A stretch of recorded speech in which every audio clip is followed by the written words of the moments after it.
So I'm guessing we'll go after Russia. I'm not sure if that's going to happen.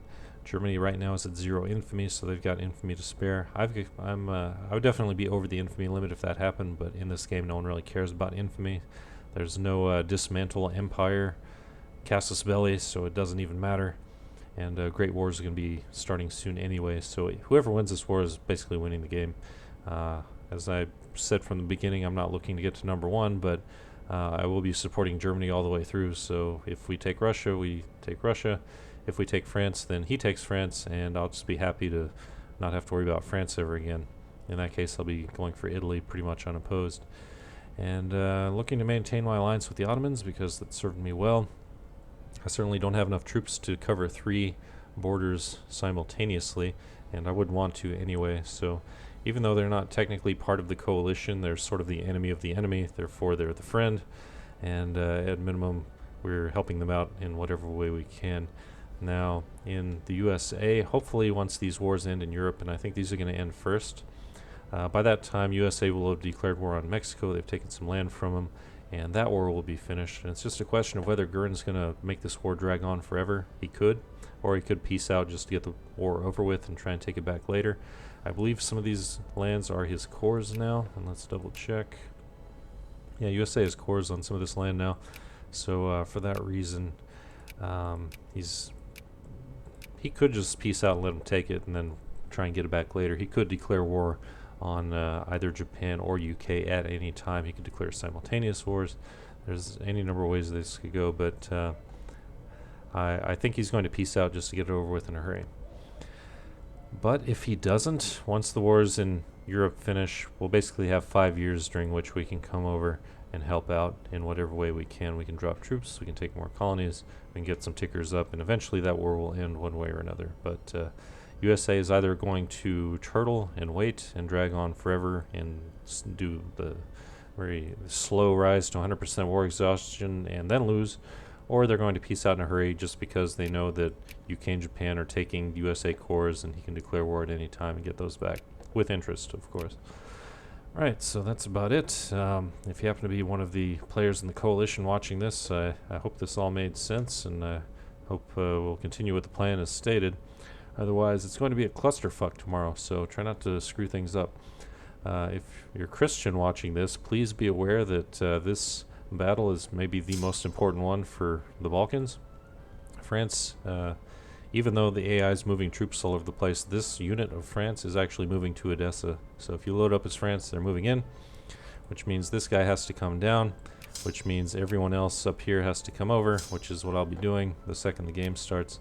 Also realize that these are full infantry stacks, so they're going to take a beating, which means this guy probably needs to move over, but drop a couple of cannons for a moment or two, maybe move a cannon back here, and this guy will move over, this guy will move over, but beware that even if this guy moves over as fast as he possibly can, he's going to be there a day late, so make sure there's a unit left here just so Italy doesn't sneak in and wipe it out in the meantime, because then that would be an offensive battle into Bitola, which is completely unnecessary. These guys will need a couple of months to heal. These guys will be coming down almost instantly, and I believe at least one of these has a lot of cannons. Yeah, that one does. So a lot of infantry, some cannons.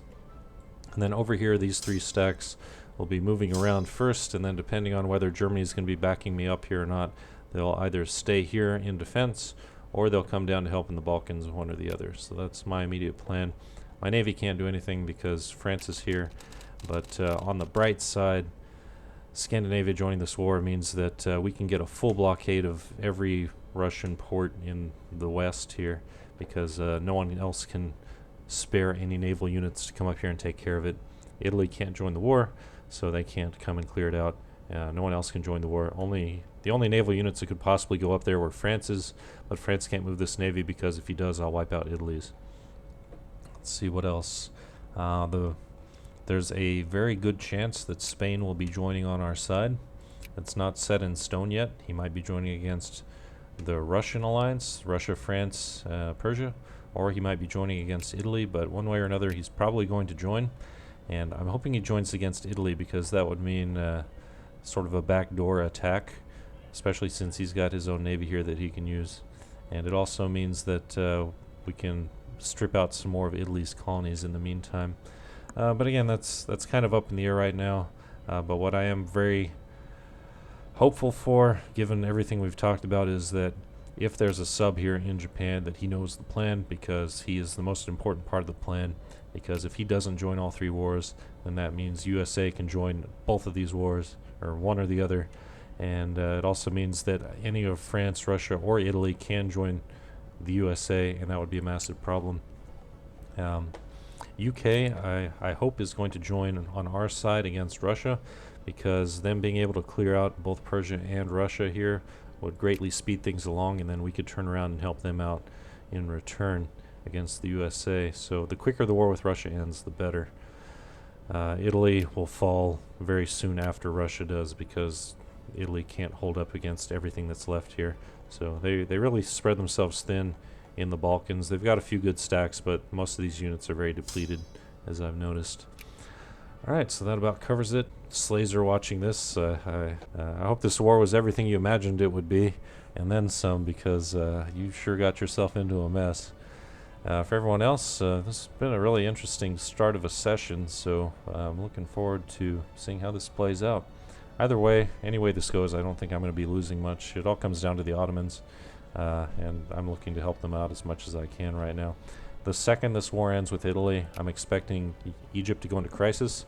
So if Russia loses big and France loses, and then Italy goes into crisis mode, we can all back that and very quickly go to war once again with 3 very depleted nations and free Italian Egypt, which would be a further blow to their prestige and everything else. Right now, Italy's got a ton of industry and a bit of prestige, so knocking them down a peg would be nice in my book.